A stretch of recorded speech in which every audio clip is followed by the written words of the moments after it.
didn't have a crazy game, and Mr. Pfizer, we kind of shut him down a little bit. He didn't have his like crazy impact game. Obviously, he had some yards and stuff, but I felt like for the most part, we played really tough on defense, especially the last three quarters. And Isn't Pat McAfee on ESPN now? How is this going to be allowed?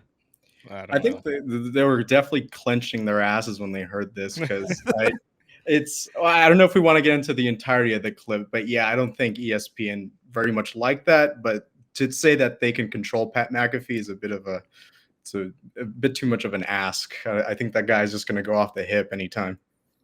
Is there more to that clip that I should have found? I mean, I'll say this. I agree with your premise that, well, your argument that Travis Kelce is probably some psyop or not. Okay, if we were to put Aaron Rodgers and Travis Kelce on a seesaw, the more I hear from Aaron Rodgers, the higher he goes up. The more I see from Travis Kelce, the lower he goes. Because it's just like you have two guys who are essentially, they're trying to be guys. They're trying to be like one of the bros. The more I hear Aaron Rodgers, I'm like, yeah, that guy's pretty down to earth. And then now that Kelsey's like getting checks from Pfizer and dating Taylor Swift, I have to kind of be sort of, I can't trust that he's, essentially one of the bros. None of the bros do that. Yes, we belt like Taylor Swift songs here and there, but we never get in line for our sixth booster shot. I don't know. I saw the vaccine commercial, obviously. He's also got Bud Light, even though he's not allowed to touch the can. And then I saw one, I kept seeing one during the baseball game. I can't remember what it is, but I just get the feeling like this guy doesn't care at all. And he doesn't have any soul, even when he's trying to act on like a Peyton Manning or even Patrick Mahomes, Big Pat there. And I just think if he's willing to do that, if he's willing to do the Pfizer and the Bud Light commercials, even though they're so controversial at this point and so wrong in my opinion, I think it should be obvious to most people that what's happening is wrong. I'm far past, being like, oh, maybe it's right.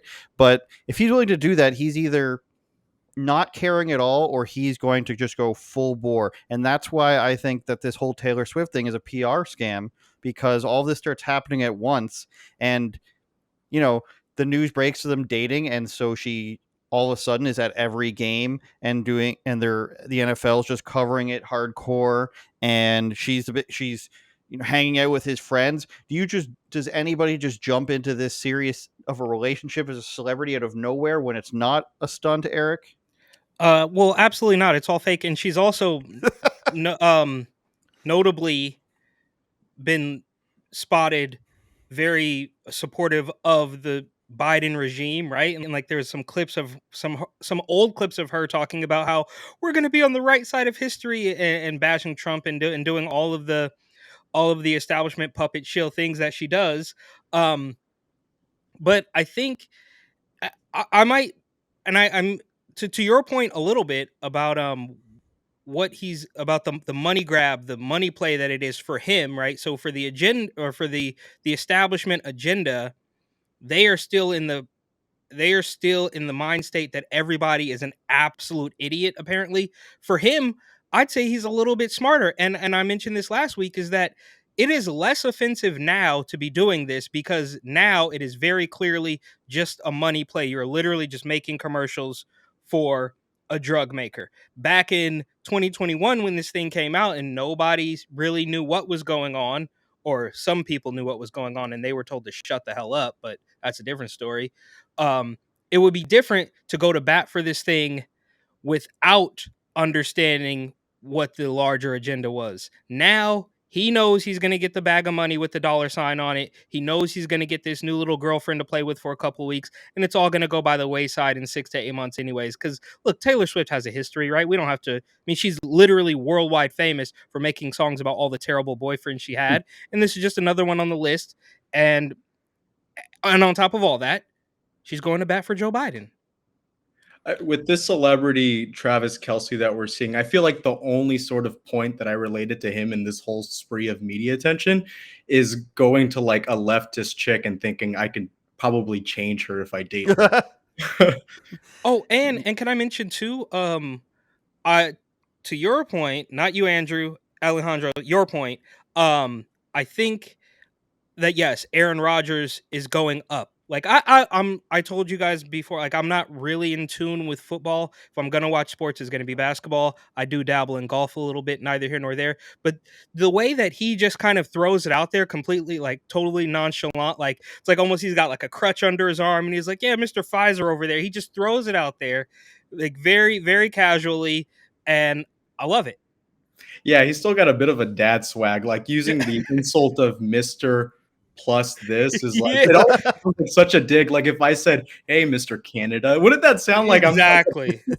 So gotta give credit to Aaron Rodgers for still just being pretty upfront and honest. Like he just seems like he's having fun, man.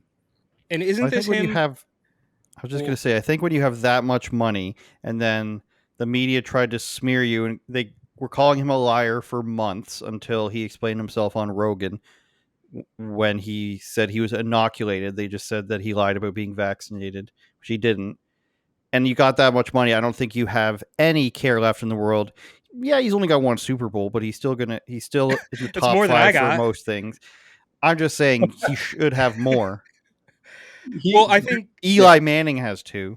well, I just thought like he, and this is not, maybe this is a dig, but I mean, I don't mean this maliciously. It's like, dude, I think that Aaron Rodgers was sitting back watching Tom Brady at 42 years old or whatever, wins, still playing. It's like, dude, you don't have to keep going. Now you snapped your whatever, you snapped your Achilles or whatever it is that injury that you got that probably could have been avoided. You probably could have enjoyed your very early twilight years sitting on a pile of money, not getting the shot and telling the media to screw off. But something tells me that he wanted to like he wanted to spite Brady for some reason. That's just me. It's completely made up. I have no proof of that. I'm just old guys playing football. It's like I can do it too. Yeah, Rodgers is like, I think that guy's so, in a healthy sense, he's like pretty detached from kind of like the negative stuff that came around him with all the being inoculated, because he's still kind of like he's kind of already operating as a retired QB. Over the summer he's just like out in LA buying crystals, and at one point he dated some girl who looks like a Baldur's Gate character. So he's probably still going to do his thing, and he's like, yeah, if I can make 50 mil off the Jets a year, I mean, why not? Maybe like 1 or 2 more years of that, and then I think he's done. That's fair. That's what I was going to say. What's another 50 million when you get injured and you still get paid? Baldur's Gate, deep cut. That was the first computer game my uncle, the computer program, ever showed me. Turn it up, Jordan.